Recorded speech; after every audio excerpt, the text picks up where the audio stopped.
कहानी ब्रिन नाम की एक लड़की की है जो अपने घर में बिल्कुल अकेली रहती थी। इसका घर टाउन से बाहर होता है। ब्रिन की मॉम की मौत के बाद इसका इस दुनिया में कोई भी नहीं था, तो इसलिए ये अकेले ही रहा करती थी। उसकी मॉम का एक सपना था टाउन का मॉडल बनाने का, जो कि ब्रिन अब उसे पूरा करना चाहती थी। उसने अपने टाउन का पूरा मॉडल तैयार किया था, जिसे ये वक्त के साथ साथ ठीक भी करती रहती और कुछ तब्दीलियां भी। ब्रिन अपना गुजारा करने के लिए कपड़े सिया करती थी। एक दिन जब कपड़े सीने के बाद उन्हें देने जा रही थी, तो उसे अपने घर के बाहर अजीब सा दायरा बना हुआ दिखाई देता है, जिसे वो पानी से मिटाने की कोशिश भी करती है, मगर नहीं कर पाती। अब खैर वो गाड़ी चलाकर टाउन की तरफ निकल जाती है। रास्ते में उसे एक लड़का मिलता है जिसे वो पसंद किया करती थी, मगर जब वो गाड़ी रोककर उसकी तरफ देखती है, वो लड़का वहाँ से चला गया था। यहाँ पर हमें पता चलता है कि टाउन के लोग ब्रिन को बिल्कुल भी पसंद नहीं करते थे, इसलिए उसका घर टाउन से बाहर था। आखिर ऐसी क्या वजह थी जिसका पता हमें आगे जाकर चलेगा। ब्रिन भी यहाँ पर आना तो नहीं चाहती थी, मगर टाउन में आना उसकी मजबूरी थी, क्योंकि यहाँ के कब्रिस्तान में उसकी मॉम दफन थी। इसलिए हर बार वो अपनी मॉम की कब्र पर लाजमी जाती। तभी जब ये उधर जाती है तो उधर भी बहुत से लोग थे। ब्रिन जब उन्हें हाय बोलती है तो कोई भी बेचारी का जवाब नहीं देता, सभी उसे इग्नोर कर रहे थे, मतलब कोई भी उस पर तवज्जो नहीं देता। अब रास्ते में जाते हुए इसे अपनी बचपन की दोस्त मॉड के मॉम डैड दिखाई देते हैं, जिन्हें देखकर ये छुप जाती है। यहाँ पर ये बात तो साफ थी कि इसका टाउन में आना बिल्कुल मना था। ब्रिन खुद अकेली नहीं रहना चाहती थी, बल्कि ये उसकी मजबूरी थी। अब वो घर आकर अपनी बचपन की दोस्त मॉड को खत लिखती है। तभी उसके घर पोस्टमैन डाकिया आता है, जो एक बॉक्स देने आया था, जिसमें एक छोटा सा स्कूल था जो इसने अपने टाउन के मॉडल के लिए मंगवाया था। वो स्कूल को अपने मॉडल में रखकर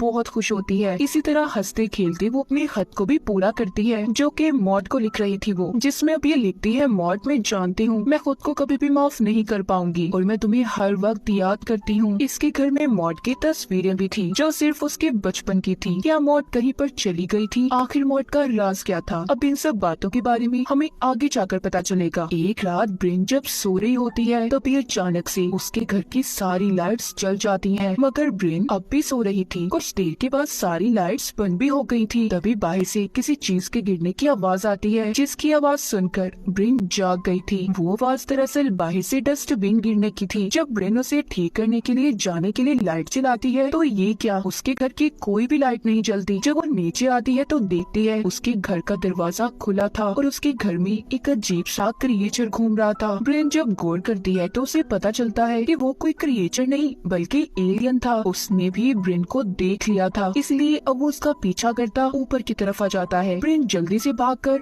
अपने कमरे में बेड के साइड पर छुप गई थी। वो एलियन जब ब्रिन के कमरे में पहुंचता है तो वो बेड के नीचे जाकर छुप जाती है। उसने करीब से उस एलियन के पाँव देखे थे, जो बहुत ही अजीब थे। फिर जब उस एलियन को कोई नहीं मिलता, वो खिड़की से बाहर निकल जाता है। अब ब्रिन जल्दी से खिड़की को बंद करती है। तभी उसे महसूस होता है कि जैसे वो एलियन उसकी छत पर चल रहा हो, इसलिए वो अब जल्दी से नीचे जाकर अपने दरवाजे को भी बंद कर लेती है। तभी उसके घर की सारी लाइट्स जलने बुझने लगती हैं। जितनी भी इलेक्ट्रॉनिक डिवाइसेस थी वो भी खुद ब खुद चल रही थी। ये सब देखकर ब्रिन पुलिस को कॉल करती है, मगर उसका फोन भी काम नहीं कर रहा था। फोन की भी वही हालत थी जो उसके फ्रिज की थी। दरअसल सब चीजों को वो एलियन ही कंट्रोल कर रहा था। ब्रिन डरकर कोने में जाकर बैठ जाती है। तभी उसके करीब वो एलियन आता है। यहाँ पर ब्रिन ने एलियन के चेहरे को गौर से देखा था, जिसे देखकर वो डर जाती है और उस एलियन को धक्का देकर अपने कमरे की तरफ भागती है। तभी एकदम से घर के दरवाजे में धमाका होता है, जो ब्रिन को आकर लगा था। ये सब कुछ भी एलियन नहीं किया था, वो बिना हाथ लगाए उसके घर की हर चीज को कंट्रोल कर रहा था। अब जब ब्रिन टाउन के मॉडल की तरफ जा रही थी तो एलियन उस टेबल को भी गिरा देता है। तभी ब्रिन के हाथ में टेबल की टूटी हुई लकड़ी आती है। यहाँ पर एलियन जब ब्रिन को पकड़ने की कोशिश कर रहा था, तो ब्रिन उस लकड़ी के टुकड़े को एलियन के सर में मार देती है, जिससे उस एलियन की वहीं पर मौत हो गई थी। ये देखकर ब्रिन बहुत ज्यादा डर जाती है और सारी रात उस एलियन की लाश के आगे बैठकर गुजार देती है। जब सुबह होती है तो ब्रिन एलियन की लाश पर चादर ढकती है और पुलिस को भी कॉल करती है, मगर उसका फोन डेड था। फोन के साथ साथ घर की सारी इलेक्ट्रॉनिक डिवाइसेस भी खराब हो चुकी थी। इसका मतलब ये सब उस एलियन के मरने की वजह से हुआ था, क्योंकि सब कुछ वो कंट्रोल कर रहा था। ये देखकर ब्रिन अब यहाँ से जाने लगती है, मगर उसकी गाड़ी भी डेड थी। अब वो सोचती है कि उसे क्या करना चाहिए। तभी उसकी नजर अपने सर पर जाती है, जहाँ से खून बह रहा था। अब वो जल्दी से नहाने जाती है और तैयार होकर अपने अंदर आने वाले रास्ते के आगे एक सोफा लगाकर बंद कर देती है।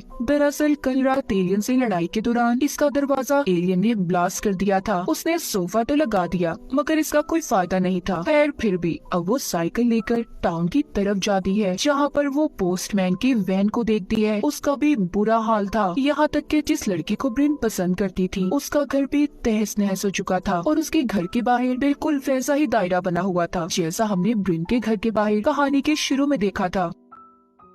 इसके बाद वो जल्दी से पुलिस स्टेशन जाती है जहाँ पर मॉड के मॉम डैड थे। मॉड की मॉम उसके मुंह पर थूक देती है। इस बात को देखकर ये अंदाजा तो हो गया होगा कि मॉड के घर वाले उससे कितनी नफरत करते थे। ब्रिन इस बात को समझ चुकी थी कि उसे टाउन से कोई मदद नहीं मिलने वाली, इसीलिए वो रोती हुई अपने घर वापस जाती है। मगर रास्ते में उसकी तबीयत खराब हो रही थी, उसे संभालने वाला भी कोई नहीं होता। ब्रिन को ये समझ आ गई थी कि उसका इस टाउन में कोई भी नहीं है और उसका घर तो एलियन के हमले से तबाह हो गया। इसलिए जब वो अपने सामने से गुजरती हुई बस को देखती है उसने यहाँ से जाने का फैसला कर लिया था कि इस टाउन को छोड़कर वो हमेशा हमेशा के लिए चली जाएगी। तभी हम देख पाते हैं टाउन के सभी घरों के सामने वही एक गोल दायरा था जो हमने ब्रिन के घर के बाहर कहानी के शुरू में देखा। मतलब यहाँ पर भी एलियन का हमला होने वाला था। वो दायरा एलियंस ने ही बनाया था। तभी बस में बैठे ब्रिन पर पोस्टमैन हमला कर देता है। दरअसल वो एलियन के कंट्रोल में था। उसके गले में कोई ऐसी चीज थी जिससे एलियन का इंसानों पर कब्जा हो चुका था। एलियन नहीं चाहते थे कि कोई भी इंसान इस टाउन को छोड़कर चला जाए, इसलिए पोस्टमैन भी ब्रिन को रोक रहा था। उस बस में और भी बहुत से लोग थे जो एलियंस के कब्जे में थे। अब उनसे बचते हुए ब्रिन भागकर एक चर्च में आ जाती है मगर वहाँ का दरवाजा बंद था। पास ही में वो एक कब्रिस्तान देखती है। अब वो उसके अंदर एक कब्र के पास जाती है जो कि मॉड की थी, यानी कि इसके बचपन की दोस्त मर चुकी थी जो कि ब्रिन की गलती की वजह से मरी थी और इसीलिए टाउन के सभी लोग इससे नफरत करते थे, खास तौर पर मॉड के मॉम डैड। कहानी में एक पहलू तो क्लियर हो गया, मॉड मरी हुई थी जिसकी वजह ब्रिन खुद थी, इसीलिए वो अपने दोस्त को खत लिखती रहती कि वो उसे माफ कर दे, वो बहुत शर्मिंदा है। तभी ब्रिन की नजर जब आसमान पर जाती है तो देखती है हर तरफ काले बादल छा गए हैं। आसमान पर बहुत सारी एलियन स्पेसशिप थे। वो डर कर जब वहाँ से भागती है तो आगे वो उसी लड़के के घर पहुँचती है जिसको वो पसंद करती थी। वहाँ पर और भी बहुत से लोग थे जो सभी आसमान की तरफ हाथ ऊपर करके खड़े हुए थे। उन सब के गले के अंदर भी वही चीज थी जो हमने पोस्टमैन के गले के अंदर देखी। इसका मतलब इन पर भी एलियंस का कब्जा था। आगे जब ब्रिन अपने घर पहुंचती है तो देखती है उस एलियन की लाश अब भी वहीं पर पड़ी थी जिसको इसने मारा था। उसके मुंह से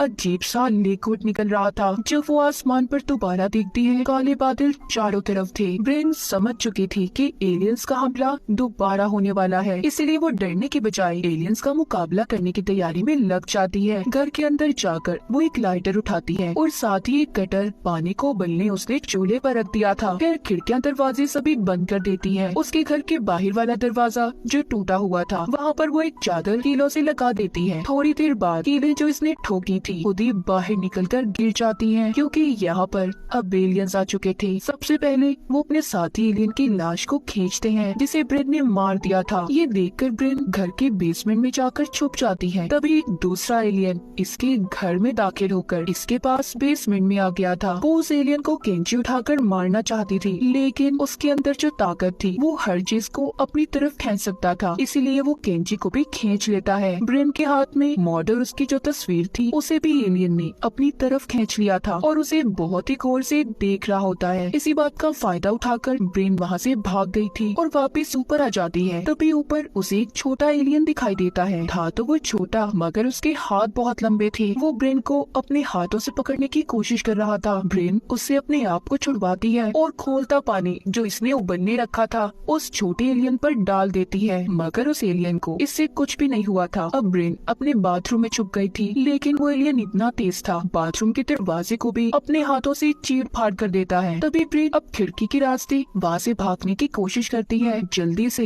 एलियन ने उसकी टांगों को पकड़ लिया था। ब्रिन झाड़ू उठाकर उस एलियन को मारती है। लड़ाई के दौरान झाड़ू का डंडा भी टूट जाता है। अब उसी टूटे हुए डंडे को ब्रिन उस एलियन के कंधे में मारती है। उसे अलमारी से लटका दिया था। फिर उसके सर में अलमारी का दरवाजा देकर मारती है। इतनी कोशिश के बाद आखिरकार उसने उस एलियन को मार दिया था। ब्रिन जब बाहर आती है तो एक और एलियन उसका इंतजार कर रहा था जिसके अब हाथों के साथ साथ टांगे भी बहुत लंबी थी। यहाँ पर ब्रिन कुछ समझ नहीं पाती। तभी पीछे से पोस्टमैन आकर उसे अपने साथ ले जाता है जो कि अब भी एलियन एलियंस के कंट्रोल में था। बाहर जो एलियन था वो इशारे से अपने साथियों को यहाँ पर बुलाता है। एलियंस का स्पेसशिप वहाँ पर आ चुका था, जो कि अब ब्रिन को अपने साथ ले जाना चाहते थे क्योंकि वो उनके साथियों को मार रही थी। तभी जब स्पेसशिप से सफेद रोशनी नीचे की तरफ आती है तो उस रोशनी की तरफ ब्रिन पोस्टमैन को धक्का दे देती है, लेकिन कुछ देर के बाद वो वापस जमीन पर आकर गिर जाता है। यहाँ पर मतलब साफ था, वो एलियन सिर्फ ब्रिन को ही यहाँ पर लेने आए थे। लंबी टांगों वाला एलियन भी ब्रिन के पीछे था, वो उसके घर के ऊपर चढ़ जाता है।